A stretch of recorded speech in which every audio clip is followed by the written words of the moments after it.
You can never get it with the first one. All right, well, here we go. Hello, hey guys, what's up, and welcome to VK Punk Wrestling, where we are finally up and running with our videos and presentations here. Your new source for wrestling news and all things wrestling and sports entertainment related. Today's show will be another one of our Yay Boo reviews of last night's Monday Night Raw. We're gonna go through the whole show segment by segment and give it a rating of Yay or Boo, depending on our own feelings and how we feel the segment ended and where it's going. We have all sorts of new videos coming along, including more of these reviews for SmackDown, Raw, and all the premium live events. Plus, we'll be doing new videos and podcasts and original programming that we have in the works. We're still trying to decide some of that stuff right now and how we're gonna work in our third presenter who will be remote. You guys will see him hopefully tomorrow if discussions and things work out. But we will put out content almost on a daily basis, at least for now, to the best of our abilities to get stuff out for you guys. So I am Vin C Punk. And I am KC Punk. Boom. And Bang, bang bang. As always, we would like to give a big up to our sponsor, Capco Championship Belts, who I know we've had the same stuff in the shop for the last few videos. We're still trying to get things aligned here, but he did make these two amazing titles right here. The flag that's behind us and this replica vest for Damian Priest. He's got a lot of good stuff. All of his updated information will be on the final screen, so be sure you stay tuned or get to that screen so you can figure out how to contact Capgo Championship Belts. Okay, so this Monday Night Raw is the last Monday Night Raw, the go home episode ahead of the Elimination Chamber. We get a little bit of developments here. The show starts like every other episode. They show random shots of people, superstars entering the arena. We get one particularly cameoed shot of Gunther walking past Alpha Academy, who is doing weird little dances and just being silly. I feel like even while this was happening, I felt like this is going to play into the show later. And yeah, definitely. will I have been right? We will get to it. We shall see. Well, what'd you think? I mean, Well, I mean, yeah, absolutely. I had to do something with it. And Gunther's a one anyway, so. okay. So commentating gives us a rundown of what tonight's show is going to be like and what is advertised to take place before Logan Paul's music hits. He draws a lot of heat when he gets into the ring for his promo. He just absolutely runs down the city of Cincinnati, which he is from Ohio, and it seems that with as much heat as he usually draws, he's drawing even more heat in a place that should be maybe a little more welcoming, Yeah, right? since he was born there, but he did move to Puerto Rico from there. The crowd just seems to hate him. He's drawn a lot of heat. He's not a likable guy. So I can see why. So he just continues to run down the city and draw hometown heat from the city. And Paul has this line where he's talking about his opponents in the Elimination Chamber, right? And he said he's facing 3 doorknobs and John Cena. Well, if you include him, that's 5. So who's not a doorknob, or him or John Cena? you Right. know, really weird how that took place and how he decided to word all of that. So all of this happens before he says he's going to win the Elimination Chamber and beat up everybody else in there, and then CM Punk's music hits. Cult of Personality makes his way to the ring, getting way more chants and crowd support than Paul got. Paul cuts a weird jealousy promo on Punk that doesn't make a lot of sense. It was really hard to follow. But CM Punk comes back with how Paul is a dime a dozen because Punk himself is a history maker that people will never forget, and Paul is just an outsider, somebody who's done nothing in the industry, easy for me to say, that nobody will even remember. He'll never do anything to be recognized in wrestling, and Punk will continue to make history. Logan Paul comes back with just more weird ranting. It's I couldn't really make heads or tails of it. I mean, I think this was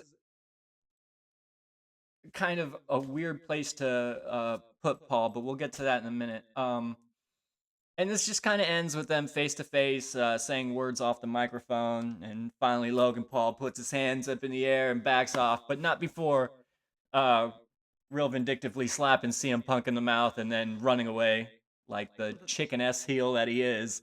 Um, and he actually cuts open CM Punk. You can see that CM Punk is bleeding from his mouth from this little slap that Logan Paul gave him. Ridiculous. Really crazy. So the segment as a whole, yay, boo. The segment as a whole, yay. Yay. I would say.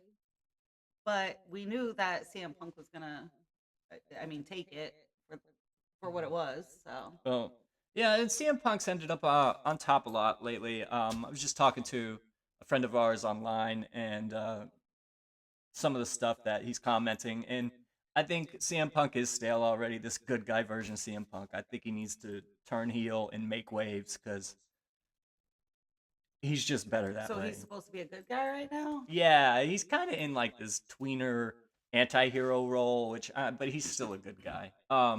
So Paul's promo skills. Paul's usually good on a mic. When he gets the mic, he knows how to talk to the crowd. But now you put him in there with CM Punk, who is like one of the best promo guys of all time. Him and Paul Heyman and The Rock and Stone Cold, like all of those guys lumped together. But Paul's still kind of a rookie. Yeah, he's green on the mic, and sure. And he's a whiny baby, so. And you can see he just not doing the promo the way he usually does. I mean, I guess if I was in... Maybe it was he was really, truly intimidated by Punk. Yeah, I think I was going to say if I had to find myself in the ring with CM Punk for like a promo battle or something like that, I would be nervous? I would be nervous. I don't think it was a good thing to just send him out that like this so early in his run to face off against somebody like CM Punk. Maybe he thought he could handle it better because he is putting all of his focus on the WWE now. So maybe. Yeah, I would agree with that since he's like a full timer. Now that they said, okay, well, you want to prove yourself? Just go out there with the best. Go ahead, try to hang. It won't matter if you don't do good, but go ahead and see what you can do. And it didn't quite pan out. Oh yeah, well, Punk murdered him. I mean, it's hard to keep up with Punk. Punk has always been just amazing on the mic. But so yay for the cold open. Yeah. Okay, so next we run into a recap of the happenings of last Monday night between Pete Dunne, Ludwig Kaiser, and Penta, and the breakdown of the match last week that leads to this triple threat, which we immediately go into after the video package has ended. Kaiser gets his entrance going into the break. They kind of cut off right in the middle of Kaiser's entrance for the break, and when we get back from the break, Pete Dunne's entrance is almost over.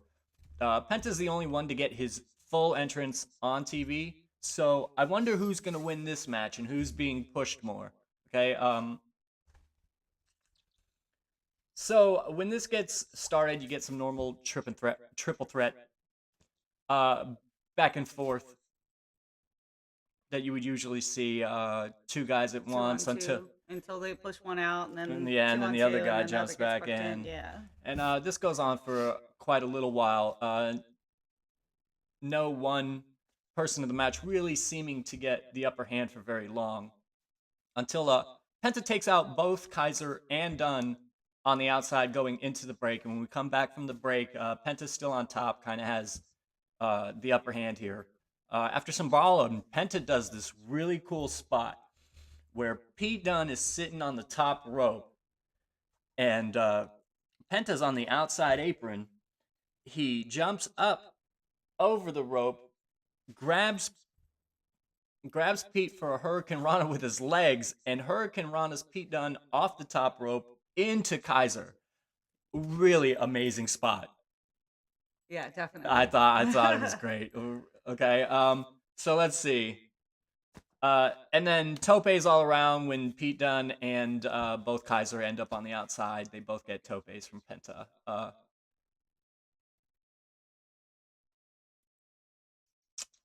We get a Tower of Doom spot and a near fall that was broken up by Dunne. Penta has the upper hand over Dunne until Dunne hits a bitter end out of nowhere and tries to pin him, but Kaiser breaks up that pin.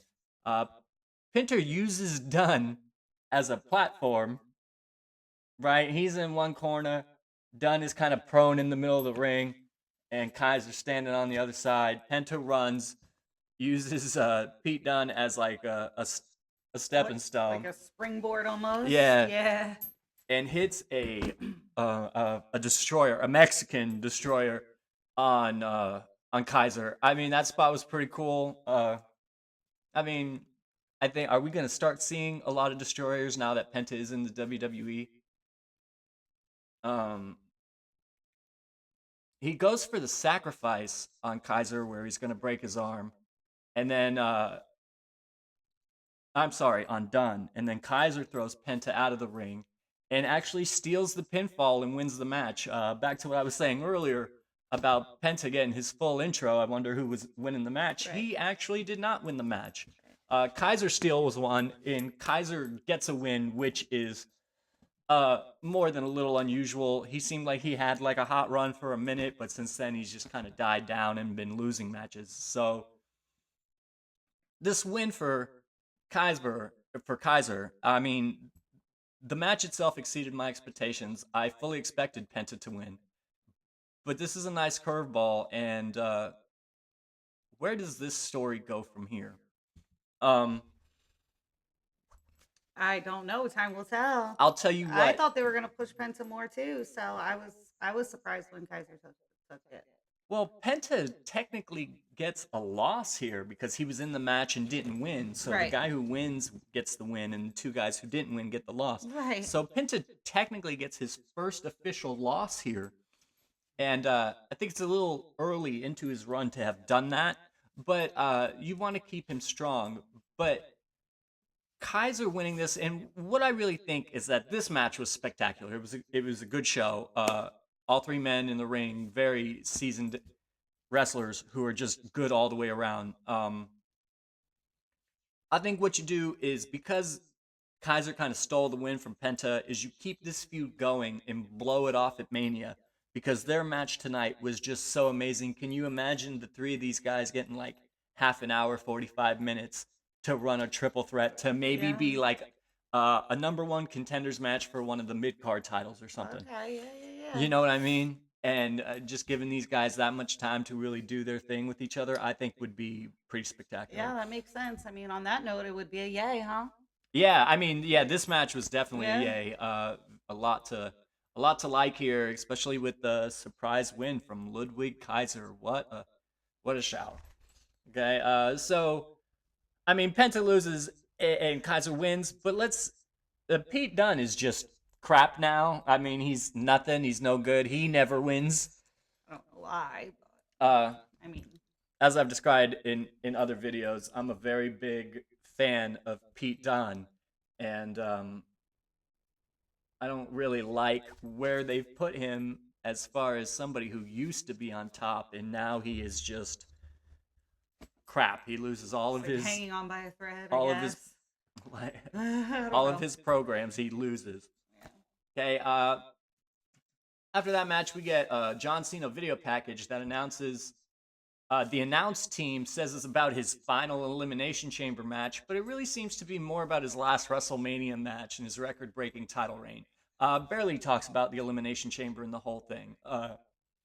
They throw to an interview in the crowd that Jackie Redmond is giving to Rhea Ripley. She gets a little short announcement. Her music hits for a second. Rhea comes out.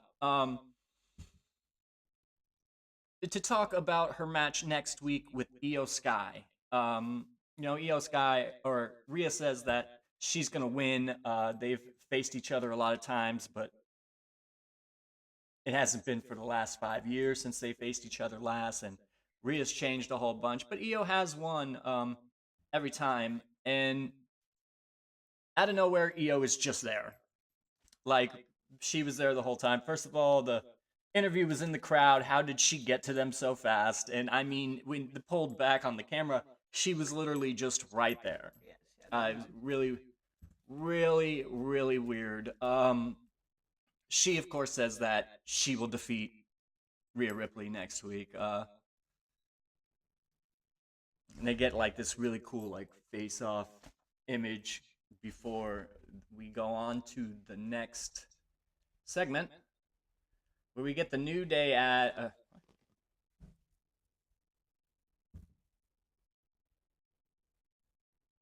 The new The day. New Day. Yeah. The new day. Where we get the New Day. I'm sorry about that, guys. I'm trying to read my own script here and I don't know what it says. Which So Pat McAfee called them that the day prior. No, he called them that yesterday. Live on Raw, he called them the New Day. I was the one who called them that. I said it. I had it in Sunday's video. I called the New Day the New Day. Yeah. Okay. The New Day draws heavy boos on their way to the ring, more than usual, or they were pumped in. Like I was saying one other time, I think the New Day is hoping for Dominic Mysterio heat, and Dominic Mysterio's heat is just so loud, and the New Day just aren't reaching as much heat as Dominic. So it seems like either they are starting to, or WWE has pumped in extra boos. They start with an in-ring promo, but LWO enters and chases them out of the ring until the match starts. Wood and Wild start the match off. LWO seems pretty hot and has the advantage early on until Kofi low bridges the LWO, causing Wild to fall out of the ring and change the momentum of the match to the New Day, who maintain it for a while. LWO does eventually get it back, but LWO gets distracted, which leads to the New Day hitting the up, down, down maneuver from the top rope and getting the win. The New Day continues to beat up LWO the post-match, where Dragon Lee comes down and attempts to help out the rest of the LWO, but the rest of the LWO is already down, so really it's 1-on-2 with the New Day, and he doesn't make it very far either. He also gets beat up for his troubles. So, the LWO and the New Day, are they both lame? Or one good? I would say, I don't know. Those two sanctions, I guess they would be, don't really spark my interest too much. So I would say they're both pretty lame. Right. Yeah. Well, I mean, aside from Rey Mysterio and the weird push they gave Dragon Lee when he first came up to the main roster, LWO's really not doing anything, and Joaquin Wilde and Cruz del Toro specifically, not getting a lot. And now you put them in there with the New Day, of course, seasoned veterans, one of the best tag teams of all time. Don't have Big E no more. Now they're the New Day, the heel New Day, whatever you want to call them. And they are just changing their packaging, and I feel like the packaging is losing momentum. Like they had them turn heel, right, and go full here, and then they've just been kind of coasting instead of actually, I would say the same, in any kind of picture where they're getting the recognition and the strong they need to reach the top of the card again. They're still just huddling around the mid card and not doing much, even though they're this new team. So I think they're both crap. LW, as far as Cruz del Toro and Joaquin Wilde, and not that they themselves are bad wrestlers, right, but their storyline is just the storyline, definitely. Okay. And is anyone really interested in this story anyway? The New Day versus LWO. I think it's all got to be part of New Day storyline, but as we just mentioned, I don't really see it going anywhere at the moment. And I feel like if WWE doesn't push the gas pedal soon, they're going to lose their opportunity to make anything out of this New Day. Yeah. I don't know. We'll have to see. We cut backstage to Finn Balor and Dominic Mysterio just bickering back and forth, talking about how they all lost last week. Until Liv Morgan and Raquel Rodriguez enter the shot. A lot of talk about everyone losing last week and how everyone needs to handle their business tonight. And Carlito, Finn, and Dom walk off while Raquel and Liv relax before their match that they have later going on. Before break, we see Gunther walking through backstage in his ring gear. When we come back, he's in the ring and preparing to cut a promo and announce that he has a hand-picked opponent for tonight and brings out Akira Tozawa. Runs him down for doing tin-talk dances and not being a serious wrestler, much like Jey Uso, who was a serious wrestler and now is just a clown with all the yeeting and stuff like that, of course. Gunther cuts this seething promo on Akira Tozawa, and of course, really, it's about Jey Uso because he's saying all this stuff about Akira Tozawa and how he's just like Jey Uso. So it's a real seething promo until Gunther starts slapping it and says, "You have slapping him and saying you have the chance to do something that Jey Uso can't." Gain my respect. Gain my respect. So he starts slapping Tozawa and saying, "Earn my respect." And he's so little. Like, why are you gonna pick the the sweetest, smallest guy just to throw him around like a rag doll? But Tozawa had it for a second there. Well, I mean, he was own. doing really good, but part of Gunther's promo was that him and Tozawa have a similar background. They both came from different countries, got in the best shapes of their life to make it to main event WWE roster, main roster. I'm sorry. And he's serious, and Tozawa's a clown, like Jey Uso. Yeah. So, got it. So we finally get the match in order, and Tozawa comes out quick and hard, chops and punches Gunther. Gunther gets him with like a big kick and chops Tozawa directly down in the middle of the ring. But Akira, like you said, he keeps turning things around and getting these flurries of momentum and getting the better of Gunther for small periods of time before Gunther regains control. Gunther gets Akira Tozawa in the Boston Crab. Tozawa actually makes it to the ropes for a rope break. We get many chops here, a power bomb, and a pin, but Gunther pulls up at the last second before the ref can call 3. Gets Akira Tozawa up, puts him in a sleeper hold, and lifts him straight off the ground to his feet. His feet were like this far off the mat. Lifts him straight up. The ref calls for the bell. Gunther doesn't let go. Otis comes in to kind of break it up, does some weird gyrating stuff when Gunther hits him. And otherwise chases Gunther out of the ring, but then as soon as he goes to check on Akira Tozawa, Gunther's under the bottom rope in the ring and putting Otis in the sleeper hold. Okay, this goes on, of course, until we get Jey Uso's music hits, who comes out to help the Alpha Academy. Probably just because it's Gunther terrorizing them. Yes. But he chases off Gunther, and that's the end of the segment. Nothing else happens. There's no altercations between Gunther and Jey. So this whole thing, I mean, what you just said, Gunther, not only handpicks somebody, but handpicks a really small competitor just because they're both from other places than America. Who else is not from America? I mean, plenty of people in the WWE. That's my point. But the thing was, you're right, he wanted the smallest guy that he can say, this is Jey Uso, look at how I'm going to ragdog this guy around. Right. I'm going to do the same thing to Jey Uso at WrestleMania. Boo. All in all, I think Akira Tozawa getting some kind of showcase here. Yeah. I really did like that. The storyline itself is good, so I'm going to give it a yay. All right. Okay, so next we get a very cool and entertaining video package of Pat McAfee and Michael Cole. Michael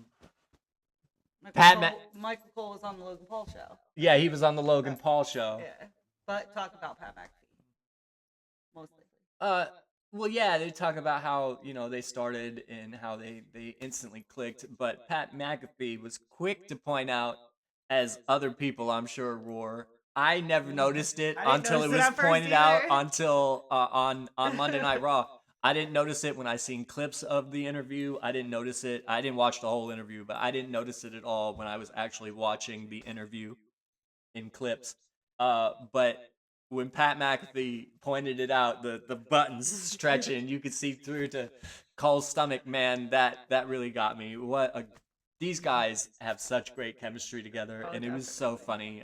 Pat McAfee and Michael Cole Really great as an announced team. Yeah, yeah, definitely. Okay, so next we get a women's match. Dakota Kai is seen making her way through Gorilla, um, and we get a recap of last week's number one contenders match between her and Ivy Nile. When we come back from break, Lyra makes her entrance and gets her full entrance for this championship match. We get some energetic and exciting back and forth to start this match off, and Lyra does this amazing stalled suplex from the top rope, where after she came down, it looked like they were both pretty hurt by it. Of course, this is probably just selling, but it was really an amazing spot. She held her up vertically, installed her there for a good long time before dropping her from the middle rope. It was pretty good. We get one of those spots where they just reverse roll-ups into other roll-ups and reverse roll-ups into other roll-ups. That goes on for a little while. Lyra gets Dakota up for this power bomb and just slams her down. It was so brutal. I mean, really put her into the mat. It looked painful. It looked amazing, is what it looked. Dakota gets back in the match eventually and works to a hot run where she gets a near fall on Lyra, and then kind of out of nowhere, all of a sudden, really breaking the momentum of the match, Lyra just happens to hit the Nightwing, and the match is over. And then it was over, just like a blink of an eye. I was like, wait a second, what? Really quick, and I didn't know how to take it because it seemed like they were having such good back and forth, and it just seemed like they weren't quite into the final third of the match yet. Like they were still working the second third of the match, and then it was just a pin out of nowhere. After the match, Ivy Nile attacks both of them and stands tall over both Lyra and Dakota Kai. This obviously because Ivy Nile was beaten last week in the number one contenders match, and Master Chad Gable has said, "You better have gold when I come back." And of course, we're getting the Creed versus War Raiders next week, so they have a chance to get gold, and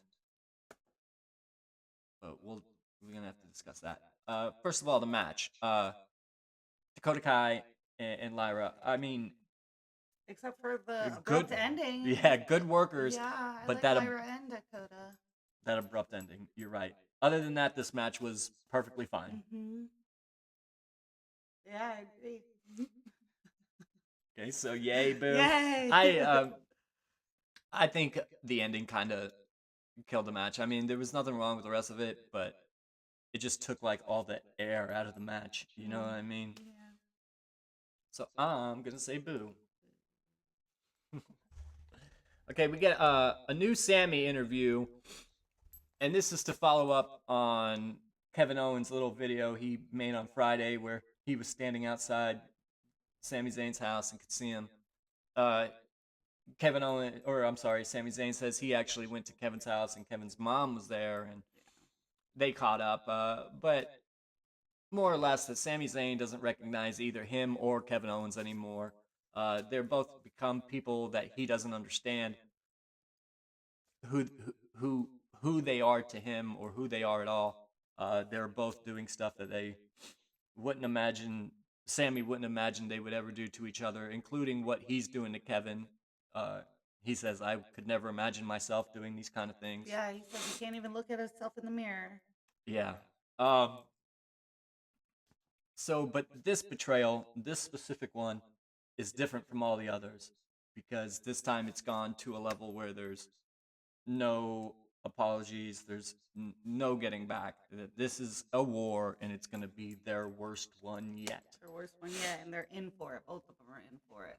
Right, which is exciting. It's very exciting because Kevin Owens and Sami Zayn always have good programs together. Their matches are always amazing because they're best friends and they trust each other. So they really let it go with each other, knowing that it doesn't mean anything. And so I'm excited to see what goes on. After that, Dominic and Braun Breaker are shown backstage before a pre-recorded promo of Naomi and Bianca, where, of course, they're still going on about Liv and Raquel Okay. And is that's yeah, because that's the main event of this show. Hmm. So okay, when the video promo is over, Dom's in the ring and Braun Breaker gets his entrance. Braun, of course, shows dominance early on. It's a match with Dominic, so Dominic kind of runs away as he would go for a little chase around the outside. Dominic slides in and gets to his feet, and as Braun's trying to slide in, Dominic stomps him. Um, Dominic tries to set up for the Three Amigos, but Braun reverses this and just throws him. Uh, Dom keeps getting these little things where it seems like he's going to get ahead, but Braun just shuts him down every time.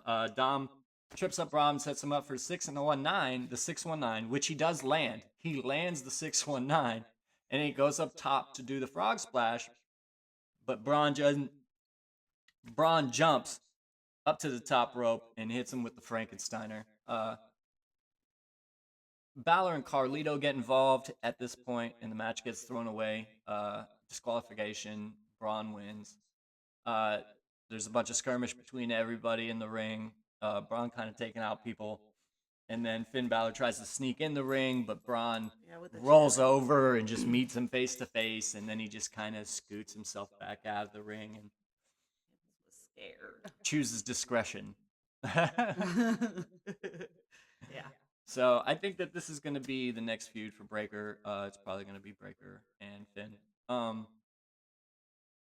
But the match itself, Dominic is doing his thing. I know he's not like at the top of wrestling. He's not the main event guy, but he's doing what he's supposed to be doing. He's being the little heel guy that knows how to work the crowd, and the crowd really loves to hate this guy.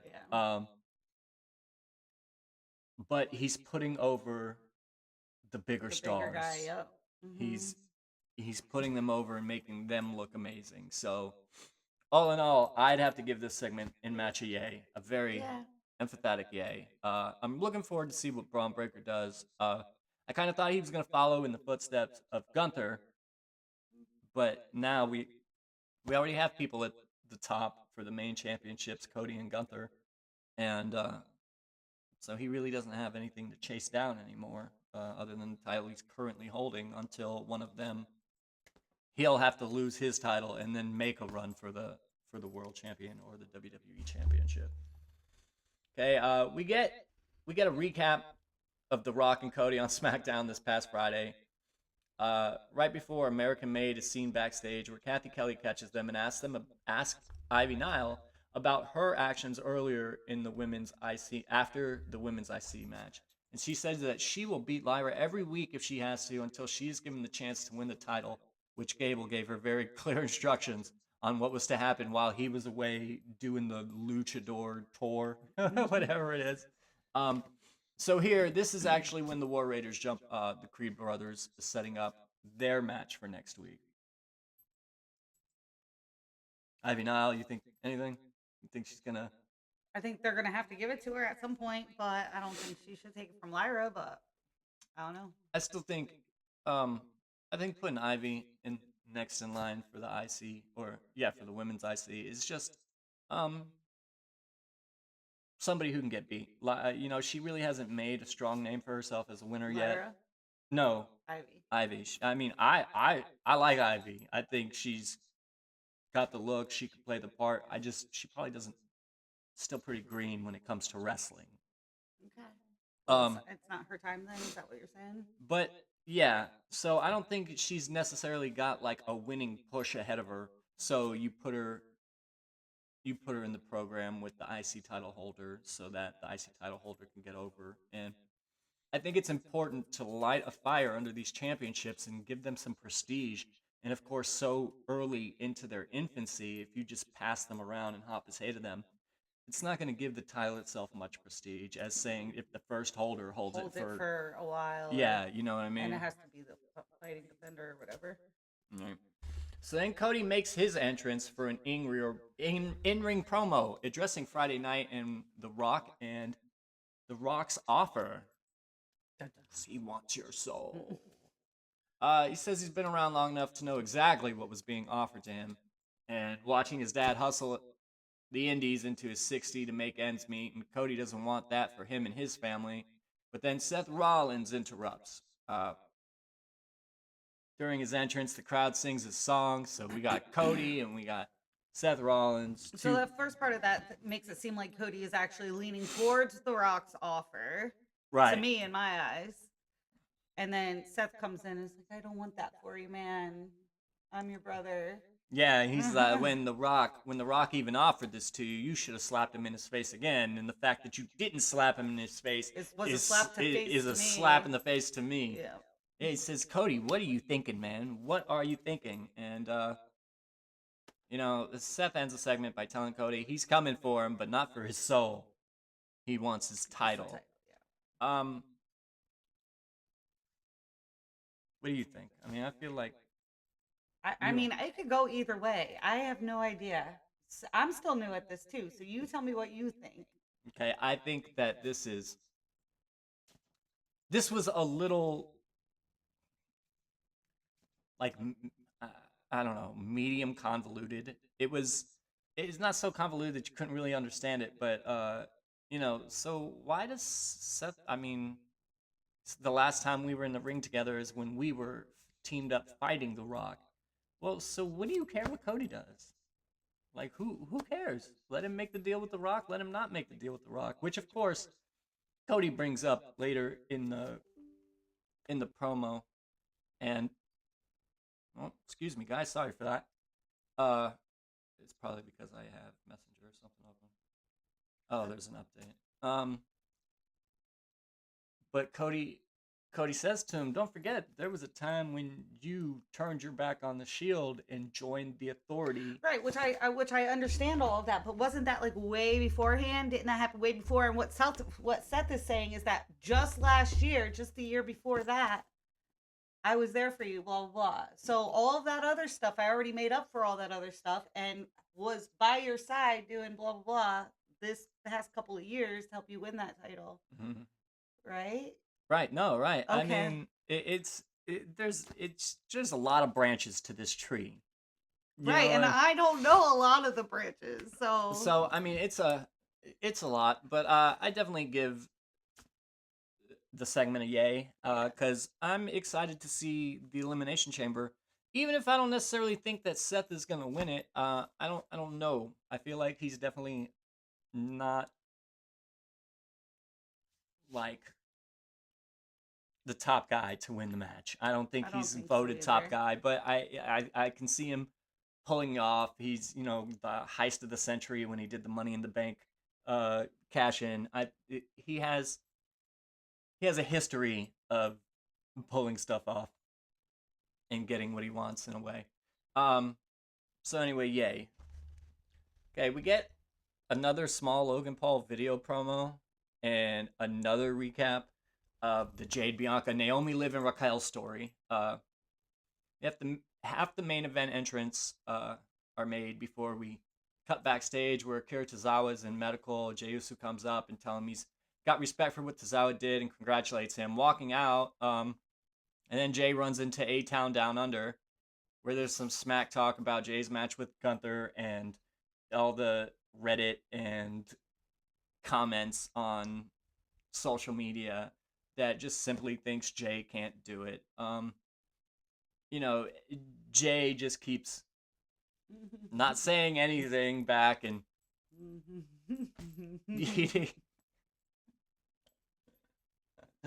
so during the last time that Jay throws a yeet, right? Austin Theory joins him. Austin Theory does it too. And Waller's like, what the hell are you doing? And of course then Jay goes, super kick. Yeah, of course that's when Jay throws a super kick and smashes Waller to the floor. I don't know where this is going. I guess on the lead up to WrestleMania, where Jay is facing Gunther, and Mania being at least like 50 days away, 51, 52 days away. You need something for Jay to do in the meantime, and I guess a match with Waller is a thing. Yeah. Maybe not a great thing, but it is a thing. Okay, we get the other half of the main event entrances. This match gets in-ring introductions because it's a title fight, which made me wonder why the women's IC title between Lyra and Dakota Kai didn't get in-ring introductions. They all got entrance introductions, and I don't understand why the women's mid-card belts don't get in-ring introductions. I think this is the second time I've noticed it. So Bianca and Naomi start a brawl before the actual bell. Take it outside for a bit. The action does make its way back into the ring. Liv starts out in a really bad position. Bianca and Naomi do some quick tags in and out, keeping the momentum hot. Liv finally gets a tag out to Raquel. She comes in and powerhouses around for a bit, taking out the other team for a good little bit. Naomi tags in and gets a little bit of a hot run. Gets up to the top, crossbody Raquel. Raquel catches her, kind of rolls backwards, gets to her feet, and still lifts her up. I think Naomi like wiggled out, and then she hits a blockbuster. Bianca tags in for 450 on Raquel, gets a near fall. Belair gets Raquel up for the KOD, and Dom gets on the apron to get involved.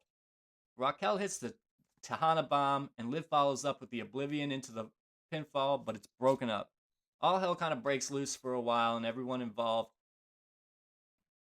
in the match goes down. This match at this point is crazy good. It's really amazing. The crowd is chanting, this is awesome, and it was.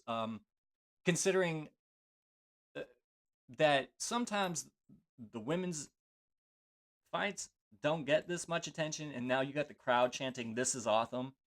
It really means that the women are putting on a good match. Absolutely. So Liv and Bianca do one of those roll-up spots where they keep reversing roll-ups until Bianca finally gets her up for the KOD. Pin on Liv, but Raquel breaks it up. Naomi tags in, and her and Bianca try to hit the double KOD, but Liv is too close to the ropes, and Dirty Dominic Mysterio is able to put her foot on the ropes to break the count. Bianca sets up for a KOD on the outside, but it's reversed into a slam on the announce table. Naomi's over the top of Raquel on the outside, and Liv goes for Oblivion while Naomi's up in the ropes, but Naomi kind of blocks it. Naomi tries to set Liv up, but Liv reverses it and Cazadores into a roll-up pinfall, but can't get the 3. Naomi hits a rear view, and then Dominic draws her attention away again. So she kind of deals with him. She goes up to the top rope to hit the split-legged moonsault. Raquel kind of stops her momentum and bashes her face against the top of the ring post. Naomi falls off the ropes into a Liv roll-up, and Liv gets the pin, and we have new women's tag team champions, Liv and Raquel, the Judgment Day. What an awesome match. I mean, you could just hear me as I'm reading my script. There was just so much stuffed into this match, and it was just one after the other, like spot after spot after spot after spot, and all the kickouts and all the, the back and forth. It was great. It was beautifully done. Those girls rocked it. Really amazing match. This match can't get anything but a yay. Absolutely. Kind of excited to see where this goes, because we got all the got all the like bickering and it's all for Jade, which is in the Judgment Day. No, I'm talking about inside the Judgment Day with Finn Balor. I think Liv's somehow gonna come out on top of that somehow. I really do think that she's trying to like control the boys, and the boys are gonna have to like either put up or shut up because now they have their titles back. And that's what I'm saying. At the point where Liv joined, she was the champion. And Finn and JD have the tag championships. And now none of them have gold, and they've just been kind of falling apart since then. Well, now Liv and Raquel have gold again, so what does that do for the aspect of the dynamic of the hierarchy? Team? Yeah, the hierarchy, that's what I'm saying. Liv's going to be on top. So now Dom wants to add new people. And Liv's going to do what Dom wants to do. They're going to get a new member. Who that member is, I have no idea. No, me neither. I think there's a good chance if when we were talking the other day about the Zelina Vega repackaging, I think Aleister Black could be okay for the Judgment Day, considering they don't have anybody like Dark and Evil like Damian Priest anymore or Rhea Ripley. Yeah. Um, but at the same time, I don't want to see Aleister Black go into the Judgment Judgment Day. But Yeah. it is an option. That could be the new guy that Dominic keeps talking about. It's very possible that's him. Well, damn, I don't know. Um, Also, is this the start of the tear in Naomi and Bianca? Oh, yeah. They've lost the titles now, and then they're both going into the Elimination Chamber Yeah. without their titles. So now there are two more women in the who don't necessarily have a tie to each other because they're not champions, right? And let's talk about the misplaced kick. What was it? Bianca kicked Naomi, right? In the match, I think. I'm pretty sure. Yeah, and now they're both going into the chamber. Naomi's going to remember the kick. Something's going to happen. They're going to have to face off. What if they're the first two women to start the match? Ooh. And I think it's going to be their first destruction. And of course, Jade's going to come back up when she's cleared and get back with Bianca, while Naomi maybe has a heel turn. I mean, I think that's the only way to do anything with Naomi's character. This whole glow character is so stale. It was stale years ago. So she's due for a. She's due for it, but doesn't mean she's gonna get it because, like I have previously mentioned, and I'm sure you guys will hear me mention many times in the future, I do not think Naomi is cut out for the main roster. I do not think she's that even good. After the match they just put on. I mean, no, that match was good. That match was good. From what I started watching about 2 years ago, from 2 years ago Naomi to now Naomi, she's way better. She's really good. You know, with putting the match from last night aside, I feel like anytime I watch Naomi in the ring, things are very blocky, very choppy, very botchy. And, you know, I guess I didn't realize it until you just said it. That she just does over and over again, too. Yeah, and especially that they're, like, her ass related. They're all ass related. Like, come on, get a better moveset. Do something that's exciting. Nobody wants to see you jump up in the air and put your butt in somebody's face. It doesn't even look like it's damaging, you know? I don't think. For one, she's got a big butt. It's not like you're running into a sledgehammer. It'd be more like running into a pillow, right? I don't have anything to say about this.